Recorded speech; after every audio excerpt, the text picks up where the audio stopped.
Boa tarde, queridos ouvintes da Rádio Boa Nova. Iniciamos aqui nas Minas Gerais o programa Perante a Eternidade, a oportunidade de reescrevermos nossa história. Caros ouvintes, temos um convite para vocês. Participem do 9º encontro do Clube Amigos da Boa Nova. Vai realizar-se no dia 10 de abril, de 9 às 18 horas. Aqueles ouvintes que quiserem participar, entrem no site da Rádio Boa Nova. Lá tem um link que vocês poderão fazer inscrição. O site é www.radioboanova.com.br www.radioboanova.com.br. Participe desse 9º encontro, Amigos da Boa Nova.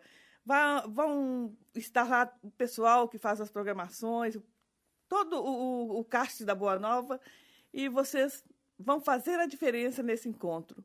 Encontramos você lá no Encontro Amigos da Boa Nova, dia 10 de abril, de 9 às 18 horas. Participem, entre no site, veja lá o link da inscrição. Vamos participar, vamos fazer um encontro bem gostoso, bem harmonioso. Eu tenho certeza que todos sairão ganhando. Boa tarde, Jairo. Tudo bem com você? Boa tarde, Sônia. Boa tarde aos nossos ouvintes, né? É isso aí. Jairo, nós vamos dar continuidade ao livro A Faxina. Nós estamos falando agora sobre o cigarro, o hábito da nicotina. E isso aí é um negócio que mexe com muita gente, né, Sônia? Mexe. Mexe. E quando as pessoas estão nesse processo, né, de querer parar de fumar, em geral, elas ficam muito irritadas, né, Sônia? Ficam sim, já. Não é verdade? Ficam. Ficam irritadas, às vezes, né, é um processo complicado, porque os nervos ficam à flor da pele, né? É verdade. Mas a gente pode dizer que é uma luta que vale a pena, né, Sônia? Ah, com certeza, já. É uma luta que vai dar, assim, grandes resultados, né? Isso. Vão trazer grandes resultados aí nos próximos 200, 300 anos, né, Sônia? Ô, Jair, além disso, a alegria de ter vencido. A alegria de ter vencido, de ter superado mesmo, né? Sabe o que me verdade. deixa triste, Jair? Quando a gente encontra aqueles fumantes que defendem o cigarro, você já reparou que tem isto? Eles defendem o cigarro. Eu não fico triste com essas coisas, não. Fica não, Jair? Não. Você não tá nem aí? Nem porque eu vejo ali tanta ignorância, não é? Há ali um monturo tão grande de ignorância nessa defesa que seria uma perda de tempo de nossa parte nos irritarmos com essas pessoas, né? Porque, ora, uma pessoa que de sã consciência defende o uso do tabaco em qualquer circunstância, né? É uma pessoa que momentaneamente não merece muita atenção, não, viu? Ô, Jário, você já viu uma frase que fala assim, que os fumantes usam? O cigarro me acalma. O cigarro acalma mesmo. Por quê? Porque a ausência do cigarro, né, seja por minuto, seja por horas, seja por dias, né, ela causa imediatamente uma síndrome de abstinência, né? E ele mesmo essa abstinência irrita as pessoas, não é? A pessoa fica irritada, a pessoa fica desgastada, fica naquela ansiedade. Então, quando a pessoa ela inala novamente os monóxidos, né, de carbono, quando ela joga na corrente sanguínea a nicotina, o alcatrão e mais uma média aí de 4.700 substâncias, né? Mas, logicamente, o organismo viciado, ele recebe tudo isso, não é? E se acalma, não é? Ele se acalma. Essa calma aí vivem também os alcoólatras, vivem também os viciados em outras drogas, né? que assim que usam, que utilizam a droga da sua viciação, eles também se acalmam. Ô, Jário, outra coisa, que quem, normalmente, um fumante, ele condena quem é viciado em drogas. Mas ele não se vê viciado, né? Não se vê viciado. A bem da verdade, um dos grandes problemas encontrados com o vício é a dificuldade que o viciado possui de tomar consciência do seu vício, não é? Tomar consciência, e aí vem o segundo passo, né?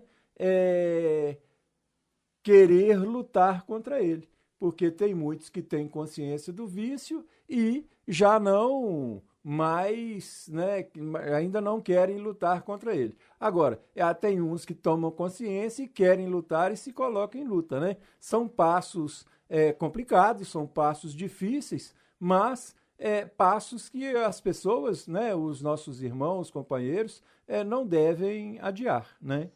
Ô, Jário, pois é, você falou uma coisa muito certa. A partir do momento que eu não admito que sou uma viciada, eu continuo doente. Lógico. Isso aí a primeira coisa, né, é a tomada de consciência do vício, né? A segunda coisa é a admissão, que você admitir, né, que você é potencialmente viciado, né? E o terceiro passo aí seria, não é, a busca da recuperação, né? Agora, mesmo. Essa busca, esses passos, eles são lentos, gradativos, né? E eles não são muito fáceis, né, para as pessoas, não. Não são, não. Mas hoje, nós já vemos, assim, eu observo muito os shoppings, observo muitos locais que eu vou, não é? Hoje é muito, você vê as pessoas assim, que quando alguém acende um cigarro, todo mundo se sente incomodado. Né? Inclusive o próprio fumante. É verdade. Né? Até mesmo, eu estava conversando com um fumante e ele a gente comentando sobre as áreas reservadas, né? Ou vamos chamar os fumódromos, né? Nos restaurantes, nos vários locais, né? E ele dizendo o seguinte, que é constrangedor, né? Você sair da mesa onde você está, do convívio dos amigos ali, e você ir a um fumódromo. Por quê? Você, conscientemente, você percebe que para fazer o uso daquele vício, né? Daquele cigarro, você tem que se isolar.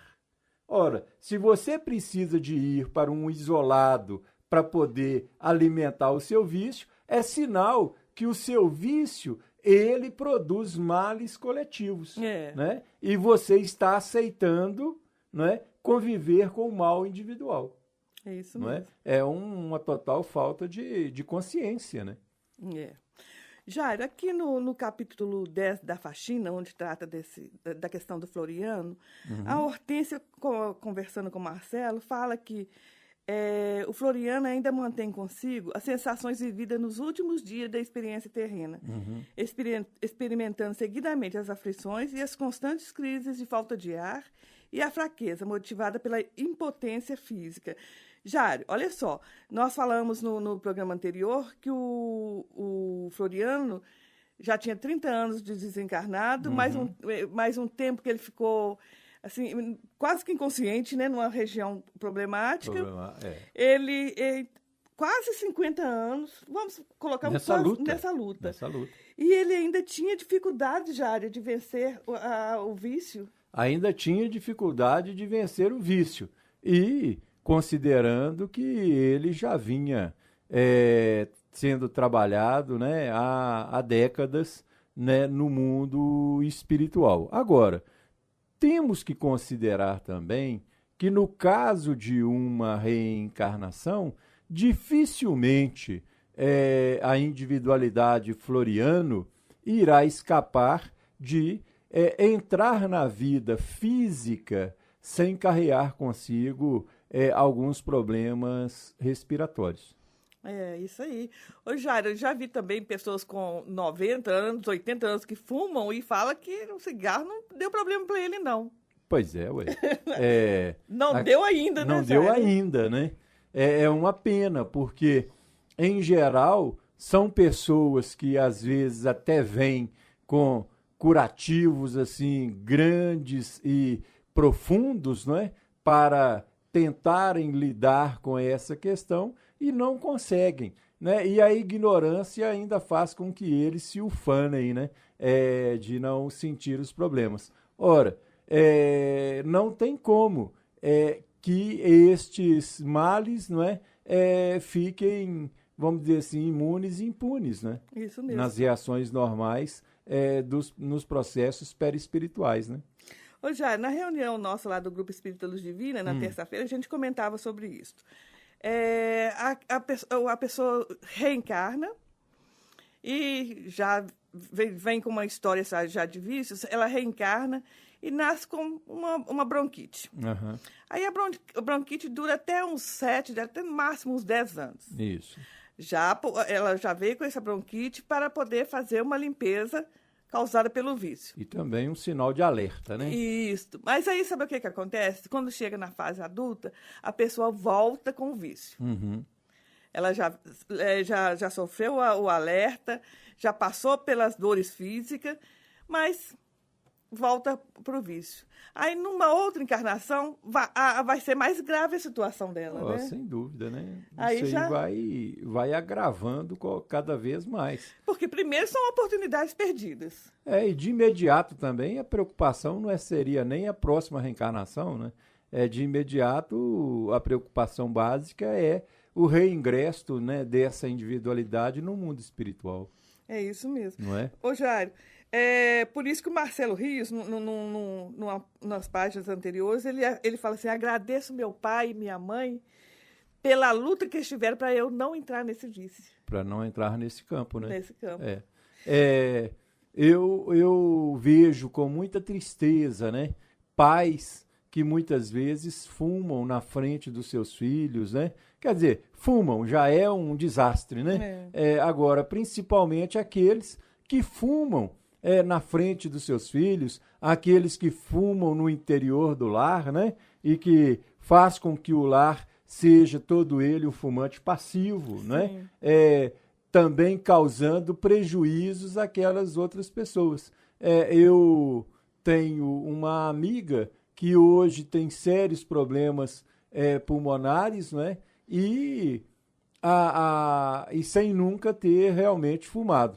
Agora, o pneumologista que cuida dela hoje disse a ela justamente isso, porque ela sempre foi uma fumante passiva, não é? E os prejuízos, às vezes, são muito maiores para o fumante passivo do que para o fumante ativo. Sim. Não é? A Hortência fala com o Marcelo que a cura sempre começa pelos meandros do psiquismo. E o nosso irmão ainda, o Floriano, se mantém mentalmente na postura daquele doente que passa o dia inteiro sustentando consigo a doença. Jairo, isso aqui é espetacular, essa fala, porque os doentes, toda vez que nos encontramos doentes, até a gente ter a consciência que a gente pode melhorar, a gente fica cultuando a doença. Cultuando a doença, produzindo, né? Isso.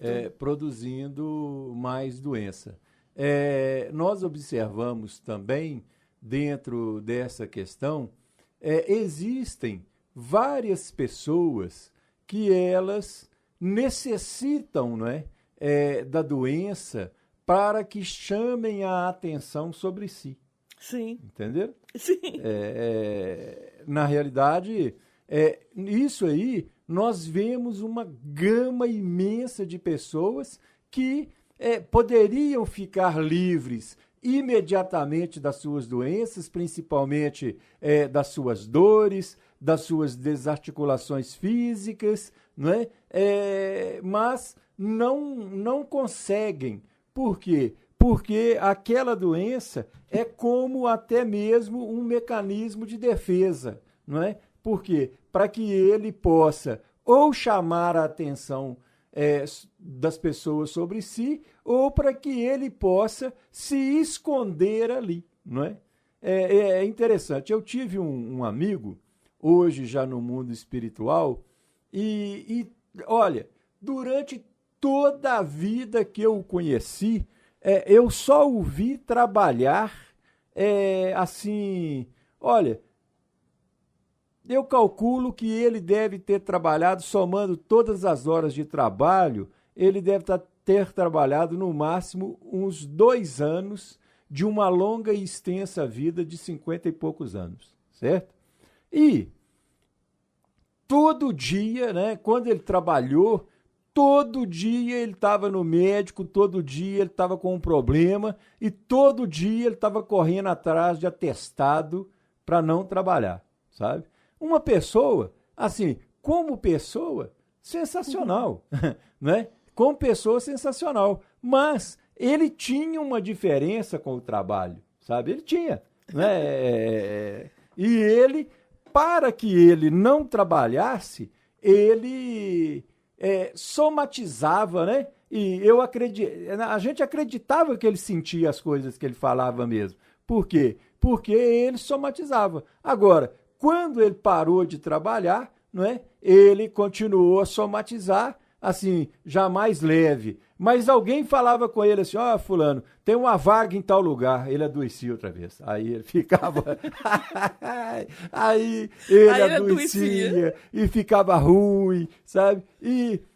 por exemplo, ia cortar uma árvore e tinha que trabalhar ali juntando galho e varrendo e não sei o quê. Naquele dia, ele já amanhecia perrengue. E interessante, morreu saudável, Sônia. Você acredita num negócio desse? Morreu saudável, morreu já talvez com uns 54 anos, mais ou menos, forte como sempre foi, né? Mas, de repente, teve um problema cardíaco e foi embora. Já pensou esse seu amigo lá no Núcleo Maria de Nazaré? Nossa senhora, morre doido. Ele morre. Lá, só ouve falar em trabalho, pronto. Ele morre de novo. Aí desencarna outra vez. Oh, meu Deus. Aí, quer dizer, desencarnou, chegou lá, você vê, trabalho, e falou, não, quero reencarnar, vou reencarnar. E aí fica esse vai e vem aí, né? Mas é interessante, né? Como que nós somatizamos, muitas vezes, doenças, né? Dentro de mecanismos de defesa, né? Ou como mecanismos de fuga. É isso mesmo. Não é? A Hortência fala que toda doença e toda cura revertem-se de processos exclusivamente individuais. Os profissionais da saúde ajudam, né? Uhum. Mas a cura pertence exclusivamente ao paciente. Os profissionais são apenas intermediários do amor. Justamente. Você, como agente ali, não é, trabalhando dentro, né, da busca, da restituição da saúde, você é tão somente um agente, né?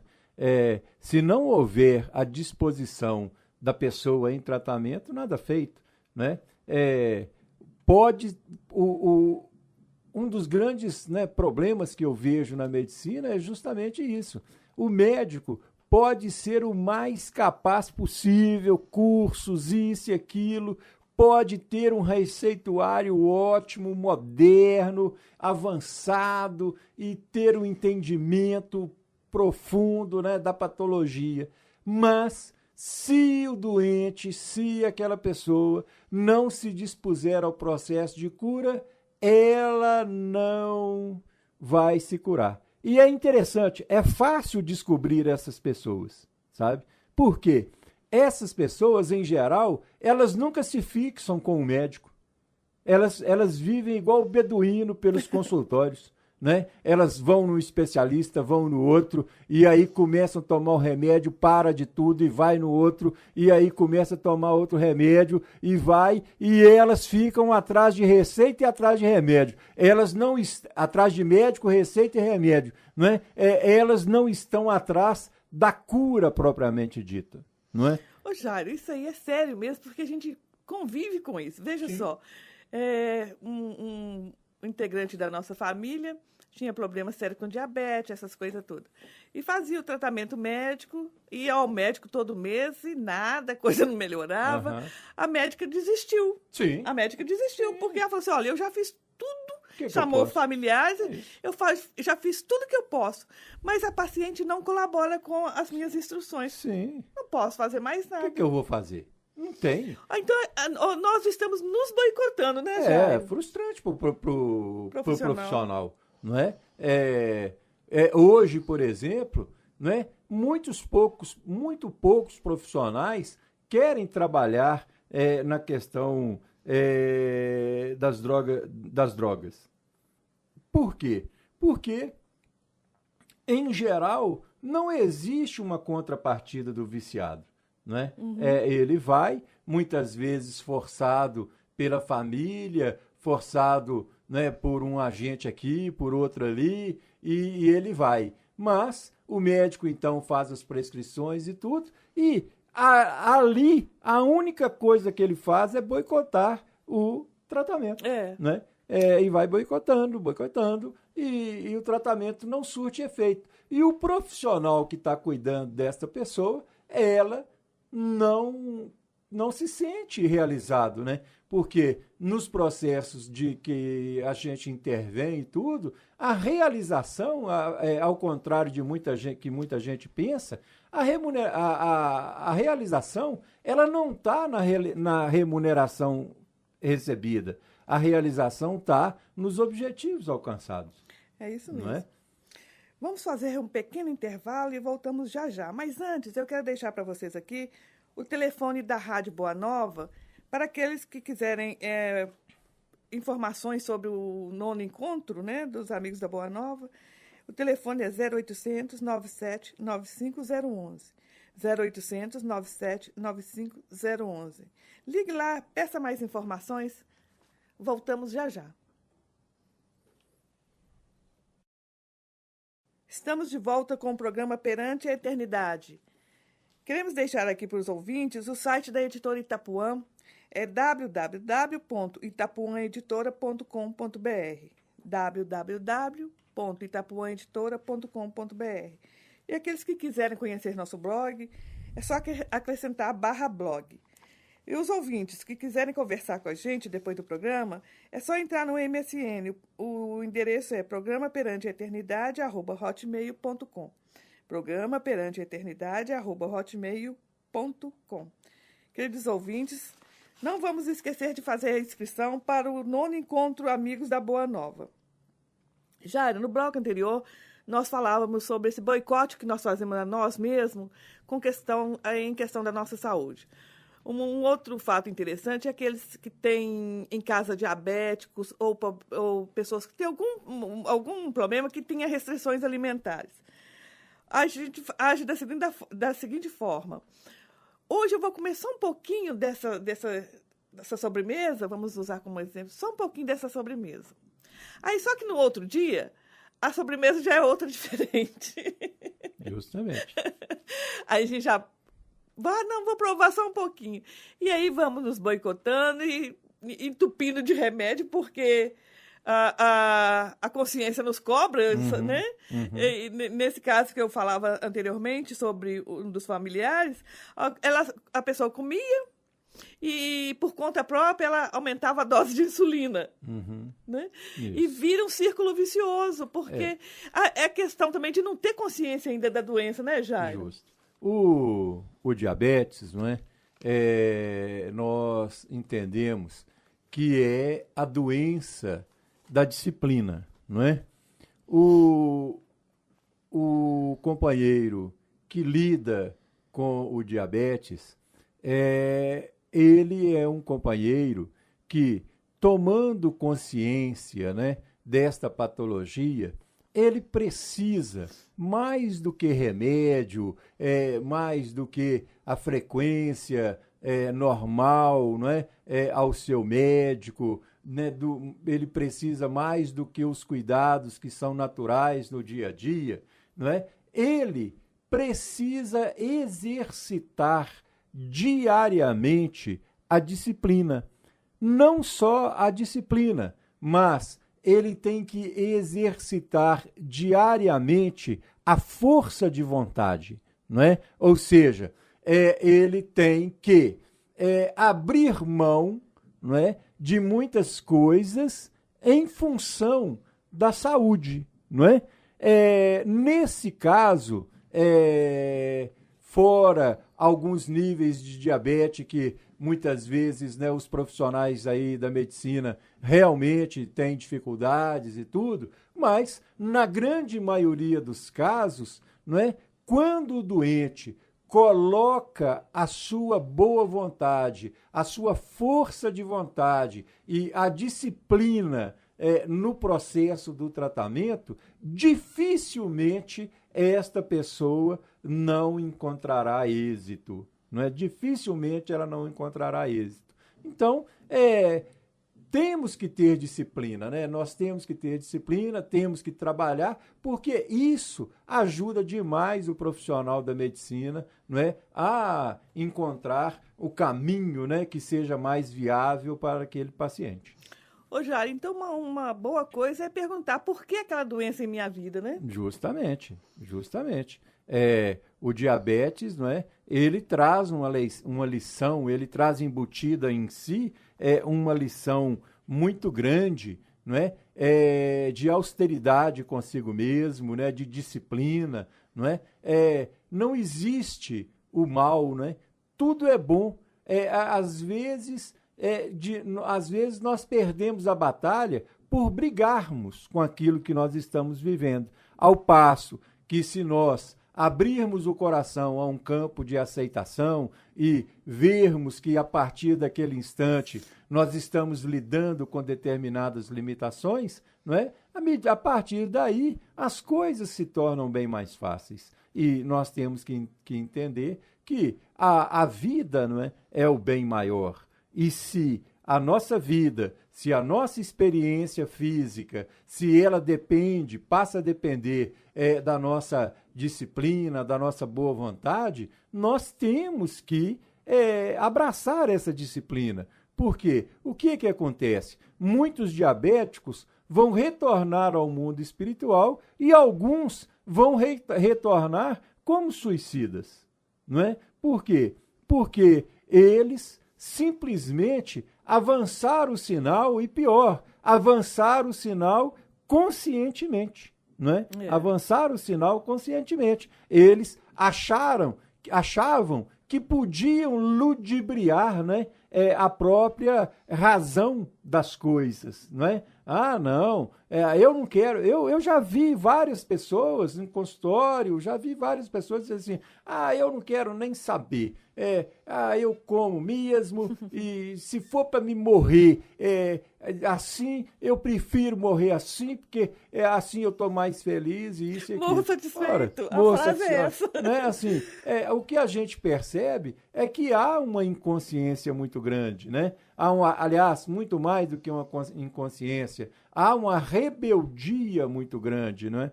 E dentro dessa rebeldia não existe capacidade médica capaz de superar os obstáculos.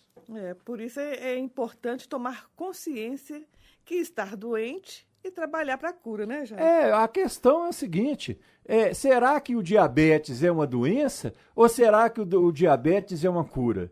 Não é? Sim. Porque se nós vermos a alteração patológica, essa questão, né, no comum, nós vamos ver uma doença. Né? Agora, se nós vermos o diabetes, né, num processo de reestruturação do ser, de uma chamada, vamos dizer assim, competente, de uma chamada austera, né, para fazer aquela pessoa refletir sobre si mesmo, para fazer aquela pessoa refletir sobre a sua disciplina, sobre a sua força de vontade, sobre a sua capacidade de superar os obstáculos, o diabetes, como todas as outras doenças, elas não são doenças, elas são amplos processos de cura. Não é? Nós temos aí até um livro interessante, um pensamento muito interessante, quando a doença como caminho, não é? Quer dizer, a doença como um caminho de cura, não é? Como uma medicação, inclusive. Não é? É isso mesmo. Ô, Jair, voltando aqui para o Marcelo, ele falava, eu olhava para a Floriana e pensava no volume das oportunidades perdidas. Ali poderia estar um colaborador nas atividades de nossa colônia, e, no entanto, era apenas mais um necessitado albergado pela misericórdia divina. A frase que ele fala a seguir é muito linda. Se podemos ser uma pedra brilhante, mesmo que ainda muito insignificante e pequenina, para que sermos o calhau inservível atirado à margem do caminho? Meu Deus, era muito sofrimento por nada. Um cigarro aceso, mais cigarros acesos, fumaças e mais fumaças sendo enviadas aos pulmões. Um mau cheiro insuportável que ainda se mantém agregado ao nosso irmão. Até hoje, gastos desnecessários do abençoado dinheiro que nos é consignado para uma utilização digna. Interessante ele ver o dinheiro como uma consignação, né, Jair? Justamente. Não uma posse nossa. Não uma posse. É uma concessão, né? Momentânea, né? É isso mesmo. Repetições ignorantes e sistemáticas das cenas. Sempre cigarros e mais cigarros, fumaças e mais fumaça, forçando-nos conscientemente a uma intoxicação profunda na estrutura física e perispiritual. Tudo isso para quê? Uma parte interessante para a nossa reflexão, né, Jair? Justamente. Eu gostaria de voltar aqui a uma questão, Sônia, se você me permite, né? Fique à vontade.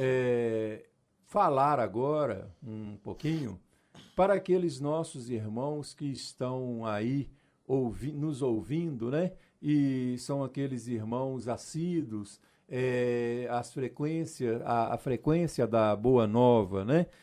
Aqueles nossos irmãos que atravessam períodos, não é? De enfermidades, principalmente aqueles que estão acamados, aqueles que estão aí presos aos seus leitos de dor, né? Não interessa, meu irmão, meu amigo, né? O nosso companheiro, não interessa a maneira com que você esteja, não interessa qual seja a denominação da patologia que você vem sendo vitimado. Não interessa se você hoje curte um diabetes, não interessa se você está atravessando uma pneumonia, você está atravessando, às vezes, uma patologia, né, uma patologia oncológica, não é? Não interessa se você... por que você está hoje num leito, seja você que está no leito de hospital ou você que está no leito do seu próprio lar. Não. O que é importante não transfira a responsabilidade do seu processo de cura para Deus. Não transfira, porque não é Ele que impôs a você essa doença. Não transfira essa responsabilidade do seu processo de cura para Jesus, porque não é Jesus que te mantém preso nesse leito, não é Jesus que te mantém aferrado a esses níveis patológicos, bem como amigo, companheiro, irmão do caminho. Não transfira a responsabilidade da sua cura para os espíritos, porque eles também não têm consigo a responsabilidade da patologia que hoje te acomete. Meu irmão, meu amigo, meu companheiro, traga a responsabilidade da sua cura para você. Mobilize dentro de você as forças que sejam necessárias para que você possa iniciar hoje o seu processo da autocura.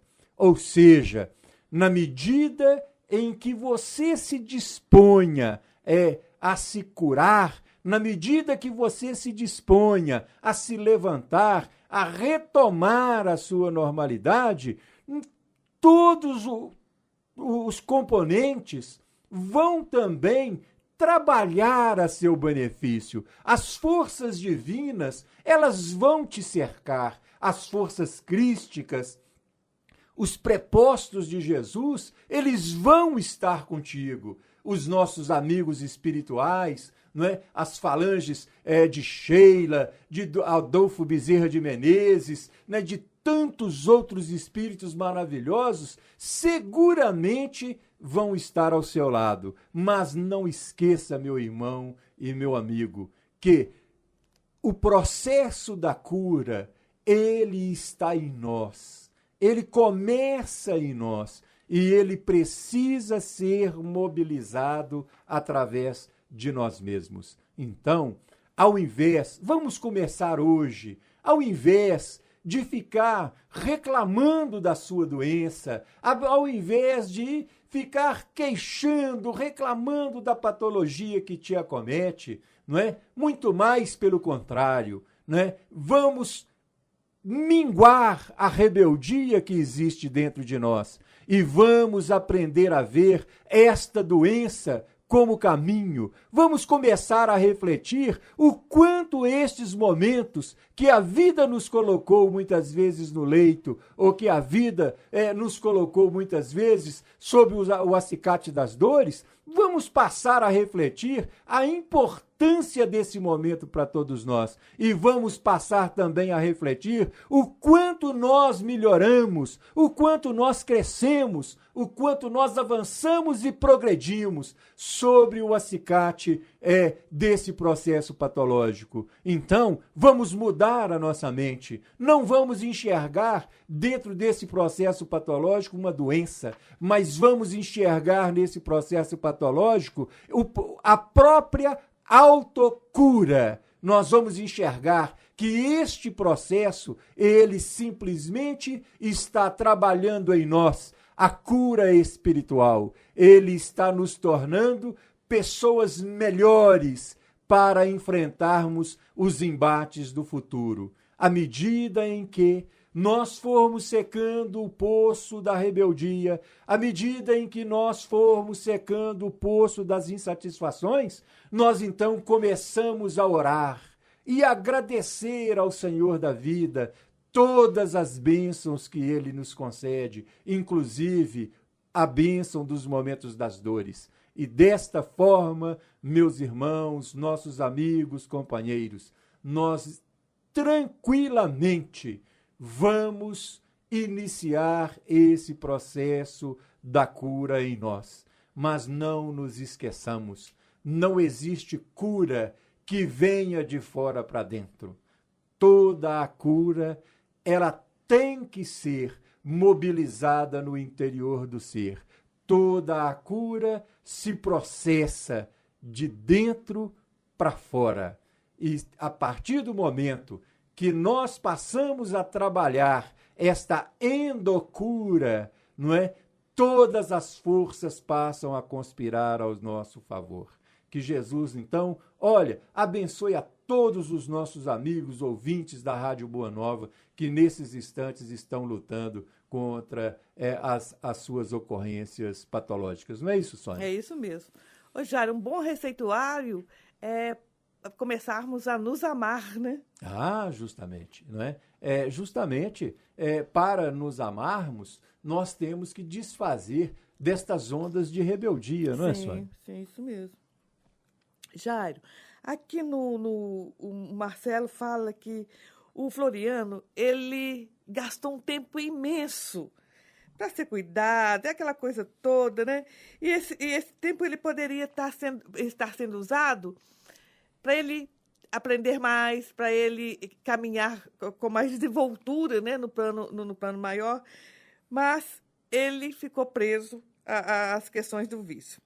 Aí o Marcelo fala, somente para nos subtrairmos um tempo precioso, pois este longo período que o nosso irmão Floriano tem dedicado à sua recuperação poderia ser usado em momentos de trabalho redentores, em momentos de servir ao próximo.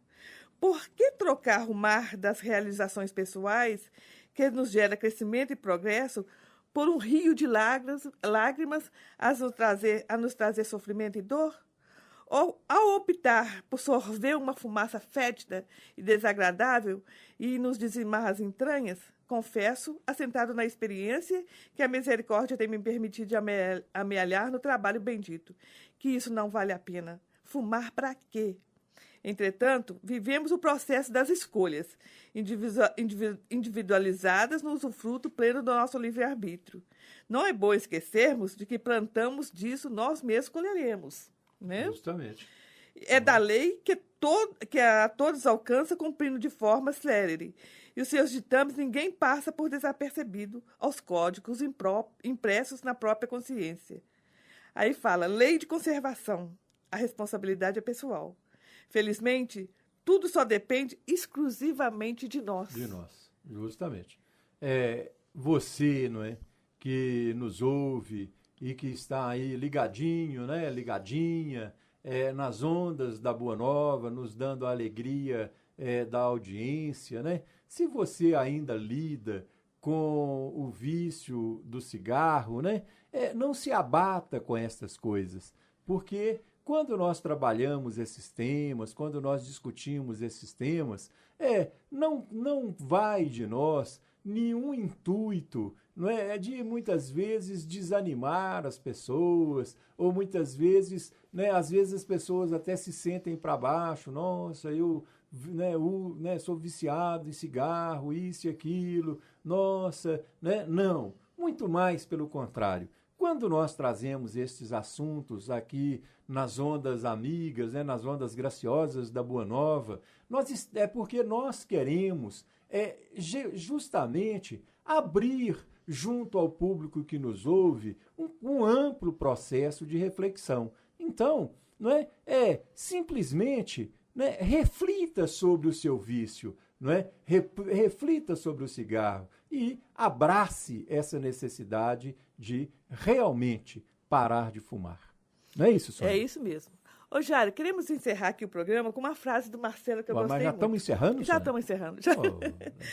A frase é a seguinte: ninguém poderá sorrir o seu sorriso, mas também as lágrimas que forem suas, ninguém poderá chorá-las por você. Por você.